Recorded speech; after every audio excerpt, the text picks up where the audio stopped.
أكبر الله আল্লাহ তাআলা যেটা বলেছেন আল আমরান্নাহুম ফালা ইউগাইয়িরুনা খালকাল্লাহ, শয়তান আল্লাহকে চ্যালেঞ্জ করেছিল যে আমি তাদেরকে নির্দেশ দিব তারা আল্লাহ সৃষ্টিকে পরিবর্তন করবে, তাই করছে। আর এটাকে সহযোগিতা করতেছে ইউরোপিয়ানদের মতো যাদের কোনো নৈতিকতা নাই, যাদের কোনো নৈতিকতা বলতে হচ্ছে তারা সমকামিতা যেখানে তারা প্রমোট করতেছে এটা তারা করছে।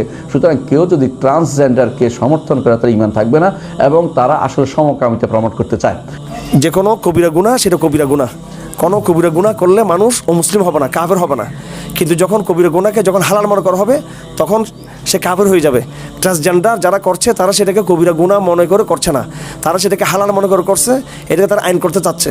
সুতরাং ট্রান্সজেন্ডার মতবাদে যারা বিশ্বাসী হবে, যারা এটা প্রচার করবে, যারা এটাকে আইন করবে, যারা এটাকে সমর্থন করবে, আমি ফতোয়া দিচ্ছি সমস্ত উলামা কেরামের পক্ষ থেকে তারা কাফের হয়ে যাবে তারা। তো বিষয়টা সেন্সিটিভ, বিষয়টা খুব গুরুত্বপূর্ণ। এটা নিছক কোনো কবিরা গুনাহ করলাম সেরকম না। একটা হলো ব্যভিচার করা, আরেকটা হলো ব্যভিচারকে হালাল মনে করা। একটা হলো সুদ খাওয়া, আরেকটা হলো সুদকে হালাল মনে করা। একটা হলো জুলুম করা, আরেকটা হলো জুলুমকে হালাল মনে করা।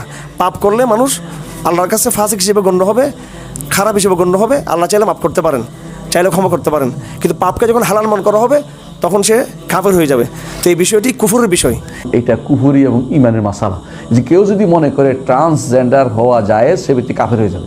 যে ব্যক্তি এটা প্রস্তাব দিবে সেও কাফের, যে এটা পাশ করাবে তারাও কাফের, এবং যারা এটা নিজেরা ধারণ করবে তারাও কাফের। কারণ এই ব্যাপারে কোনো সন্দেহ নেই, এগুলো সন্দেহ করার কোনো জায়গা নয়।